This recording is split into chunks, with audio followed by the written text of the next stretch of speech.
The second game on this podcast is Inish. Designed by Christian Martinez. Artist is Dimitri Bielak and Jim Fitzpatrick, and it's published by Matagot. We like to play games where Matt has problems pronouncing the artist. It's great.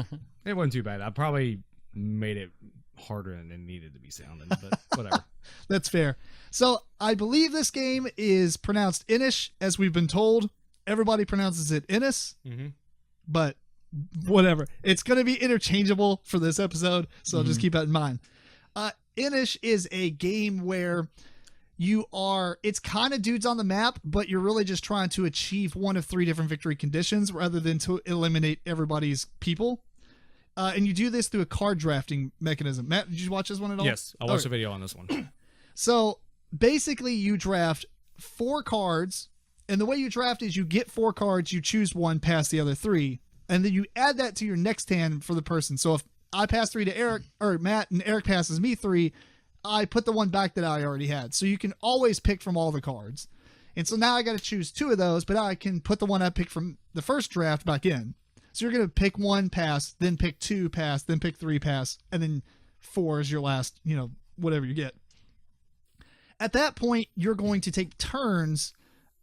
Somebody has a star player marker, basically. And the game's going to begin with I believe a territory for each player. And then you do this little thing where you take turns putting guys on the map or whatever. But there's going to be, I believe, at least 1 territory for each player. They look like diamonds in a way, but they are really, really interesting looking. Right. And it's kind of weird how they even interlock together. But they're really jaggedy. Yeah. But they interlock between 2. Yeah, so it doesn't matter how you turn it. It's like that weird pattern effect where it doesn't matter which way it turns, it fits together, but it's not just a typical like hexagon. It's a hexagon with a style to it or whatever. Right. Well, anyway, you are taking turns basically playing an action. Typically, this action is going to be playing a card, but there are some other things. And then you play through a whole round, and then at that round, once everybody's have no cards or you passed or whatever, then you're going to reshuffle all the cards again and play them again.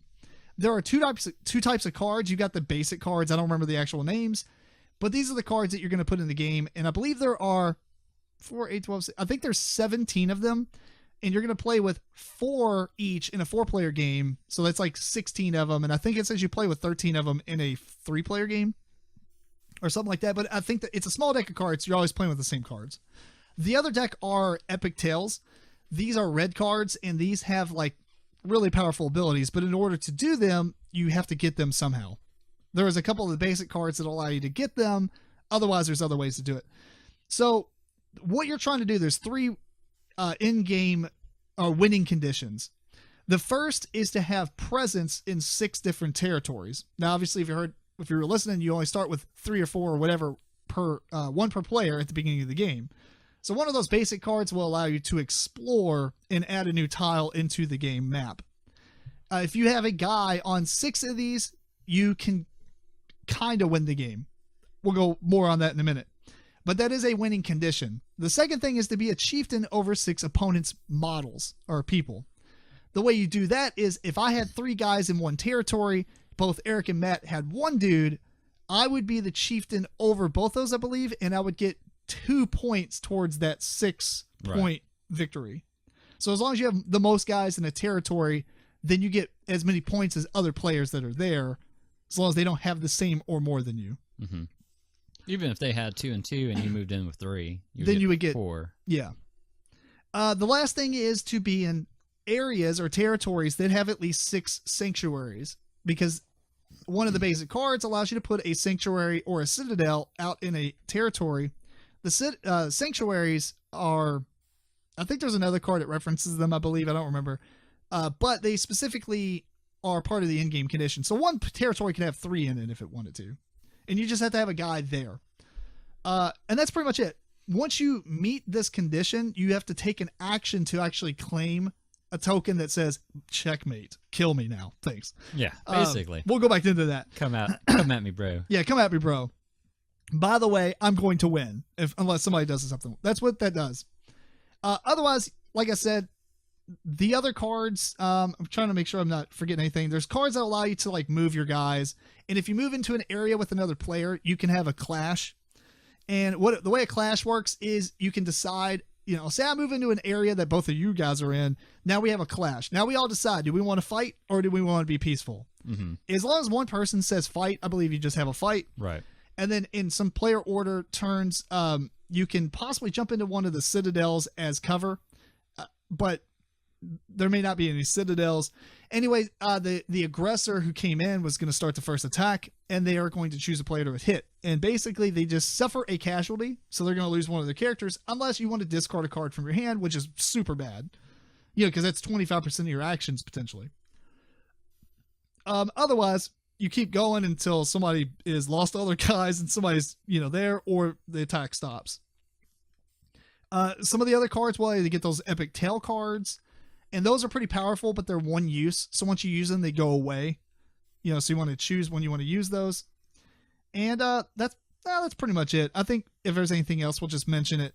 So let's start off with one thing here. And what I was alluding to is the Munchkin style ending to this game. Mm-hmm. The token that is like, hey, I'm about to win. Yeah, hey, I'm about to win. Calculate the best way to not let me do that. In one way, I do not like that aspect about it, but in another aspect, a lot of times when you're going for that win, the other people don't have a lot of actions. So, say in Munchkin, you might have you set back cards, and you're waiting for that that time that they're 1 point away from winning to drag them back down. But in this game, you are getting cards. They're going for the win. You couldn't keep that card, 3 rounds ago to stop somebody. You had to get it that turn. They had to wait. If they waited for that time, there could be a time where you're not able to stop them. Yeah. I think the biggest thing is it promotes board awareness, because you have to be incredibly cognizant of the fact that somebody can literally play one card, do 2 movements, and now be in 6 places. Right. So you have to be able to counter that. Yeah. But yeah, by having a card, drafting a certain card to be able to take out somebody. But I think the problem is, in a 4-player game, one person basically announces, I'm going to win. You have 3 other people that will try everything possible to stop you. Well, yes. So, but the problem is, then the next person's thinking, what can I do to capitalize on this? Because everybody's going to waste their efforts to do that, and then my last move is going to be like checkmate. You still have to do the action to grab that token, but that's there. I'm not sure it's as pronounced as other games. Like, obviously, we're making fun of Munchkin and the way that happens with the last person. Everybody throws cards at the middle of the table. It's not that bad, I don't think, but it is, because it's turn-based, not necessarily freeform. And so, one person claims possible victory, and you've got 3 other people that want to, not allow that to happen. And it gets crazy. And I don't know. Did you pick up that at all? Yeah. I watched it was a review it was Sam Healy. And when he said that token, I was like, but I don't know. Sometimes playing a game is about being aware, and it's up to you to watch if people can, if they're about to win. I thought it was just kind of odd that they're just like, hey, I'm winning next turn. Well, and I know, I think even Keyforge kind of does something like that, if I remember right. And I know other games might do it, but it just seemed a lot more, because like you said, it just turns into a gang tactic. Yeah. Every time you're like, hey, I'm about to win, and then everyone's just going to do what they can to stop you. The difference with Keyforge is, you do everything on your turn. You're like, hey, I'm going to win. It's a little different also because that game is a competitive one-on-one game. So I think you can get away with certain things like that because you're not going to get ganged up on. It's the other person's job it's like chess. You should have been paying attention that I am next to your king. Right. Whereas in this game, it's like you're announcing that you're going to win, and now 3 other people, it's 3 versus 1 when the odds are usually kind of stacked the same. It's not like you're more powerful than everybody else. It's not like you're 3 times as powerful. But that's also where the strategy comes into play too. And like you said, this is kind of like a chess game to me because you have to position yourself, and then you have to wait for that right time. So you're not going to do it the first thing at the start of a new It's almost round. like you want to be second. Well, you can pass as well. So passing in this game is also strategic because it allows you to kind of wait out a little bit, and also it allows you to have more cards, possibly for fighting. So Yeah. Yeah, that's true. I will say, though, I think it is necessary for it to be there. Because if you could just instant win by taking it over. Oh, right. It would be a really short game. Yeah. Or maybe just make it to where you don't need that spin an action to do it. And then at the end of the round, you're like, I've got these 6 things. Mm-hmm. You know, like, I don't know. I don't know what I guess the action is to just make you delay a turn. Well, the action is there because you can pass. And Matt passes, I pass. The round ends. So you never did that final step of saying, oh, I'm going to win because of this. Oh, I see. So yeah. we can prevent you from, waiting us out by passing ourselves and going to the next round. Yeah, that's true. Another thing I did like about the game is it's a dudes on the map game, but it doesn't feel like a dudes on the map. No, it doesn't. I was surprised by that. And I like the fact that it's this mix of 2 separate types of things. I mean, I don't know of any other games that do the drafting and dudes on the map type of feel. That's Blood Rage, right? That's more like... That's drafting. There's and drafting. Dudes on that. Nah, that's true. I do like the drafting in this. That's true, I forgot. Not a lot of games allow you to take your previous cards and put them into your hand to...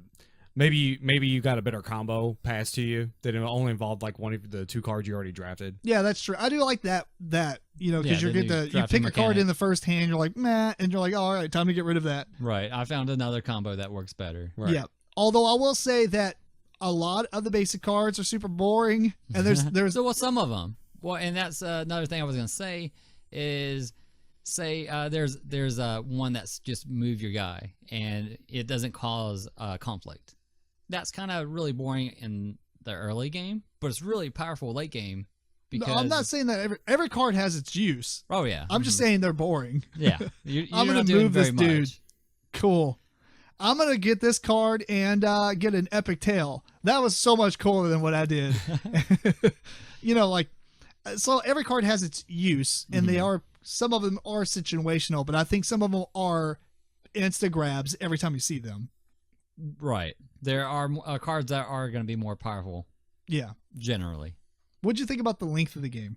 How long was it? Was it very long or very short? I don't think it was very long, An and hour? I think it could even be shorter as well. It Yeah. just depends on if someone was able to position and sneak a win. Because that's basically what you're trying to do is get into a good position and sneak a win, and that can happen pretty early on. And that was another thing I was going to talk about this game. I do believe it's helped by many plays, so you can work on looking at those strategies that are pretty common, and then I don't believe a newcomer to this game is going to have a big chance against maybe someone that's been playing it a while. I mean that's true. Yeah, I think that experience does pull ahead in this one pretty well, which is actually a good thing. Yeah, maybe at other games it's not going to be as apparent, but I think in this game, experience does really help. Yeah, I totally agree. I actually like this game a lot. I'm not necessarily thinking about buy it, but if I came across it for a good price, I probably would. Yeah. I don't know. What did you have interest level into it before we talked? Kind of just because I'd heard about it. I still don't get. I know this was nominated for like best art of the year. I still don't get it. It definitely has a unique art style. The presentation of and the art style on the lands is great. I don't care for the card artwork at all. Apparently, it's like a Celtic artwork, I believe. I mean, I get that, but it doesn't mean it's super awesome looking. Right. It fits the theme great, yes, but it doesn't mean it's like over the top awesome, and I get excited just by seeing it. So yeah, it is cool that it did something new, like different as far as board games are concerned. But yeah, I mean, it's not my favorite. It's cool looking. Yeah.